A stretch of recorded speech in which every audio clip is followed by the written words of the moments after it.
তোমরা যারা semester 1, semester 3 এবং সেমিস্টার 5 এ এক্সাম দেবে বলে ভাবছো, তাদের এক্সামের জন্য যে ফর্ম ফিল আপ করতে হয় সেই ফর্মটি ফিল আপ করার জন্য একটি নোটিশ কিন্তু ওয়েস্ট বেঙ্গল স্টেট ইউনিভার্সিটি থেকে পাবলিশ করা হয়েছে। এই নোটিশে তোমাদের স্পষ্ট বলে দেওয়া হয়েছে কবে থেকে তোমাদের ফর্ম ফিল আপ শুরু হবে এবং লাস্ট ডেট কত থাকছে, কত টাকা তোমাদের পেমেন্ট করতে হবে, সমস্ত ডিটেলসে কিন্তু এই ভিডিওতে তোমাদের আমি বিস্তারিত আলোচনা করব। তার আগে অবশ্যই সুন্দর হাতের আঙুল দিয়ে ভিডিওতে একটি লাইক, আর যারা এখনও সাবস্ক্রাইব করেন অবশ্যই সাবস্ক্রাইব করে রাখো।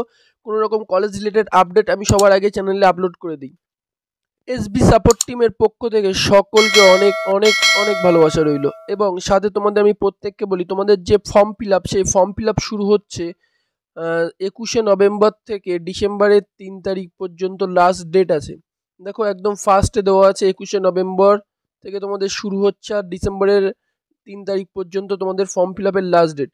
দেখো এই ফর্ম ফিল আপ করার পর তোমাদের যে ডকুমেন্টস আছে, যা যা ডকুমেন্টস সেগুলো কিন্তু কলেজে সাবমিট করতে হবে 3 তারিখের মধ্যেই।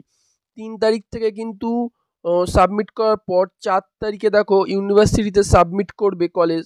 দেখো এখানটায় 4ই ডিসেম্বর দেখো সেটা কিন্তু সাবমিট করতে হবে, এখানে নোটিশে বলে দেওয়া হয়েছে। দেখো সাথে তোমাদের যে পেমেন্টটা করতে হবে, দেখো এই পেমেন্ট প্রত্যেকের কিন্তু 450 টাকা করে তোমাদের প্রত্যেকের পেমেন্ট করতে হবে। আর তোমরা যারা ব্যাক আছে সেমিস্টার 1, 3 এবং 5 প্রত্যেক বলছি, ফার্স্ট সেমিস্টার, থার্ড সেমিস্টার এবং ফিফথ সেমিস্টার, এই 3টে সেমিস্টারের কিন্তু সেম নোটিশ, এই নোটিশেই কিন্তু একসাথে বার হয়েছে। প্রত্যেকে তোমাদের বলে রাখি, এটা কিন্তু তোমাদের নর্মালি ফিস সেটা পেমেন্ট করতে হবে। যাদের প্র্যাকটিক্যাল সাবজেক্ট আছে তাদের কিন্তু আরও এক্সট্রা কিন্তু পেমেন্ট করতে হবে। তার জন্য নিচে কোন প্র্যাকটিক্যাল সাবজেক্টের জন্য কত টাকা দিতে হবে সেটা কিন্তু ডিটেলসে দেওয়া আছে, তোমরা প্রত্যেকে একবার পড়ে নিও। আর তোমরা যখন ফর্ম ফিল আপ করবে তখন তোমাদের যে পেমেন্টটা করতে হবে সেখানটায় শো করবে টোটাল পেমেন্ট করতে হবে কত। আর এছাড়াও আমি তোমাদের কীভাবে ফর্ম ফিল আপ করতে হবে সেটা সম্পূর্ণ একটা ডিটেলসে ভিডিও বানিয়ে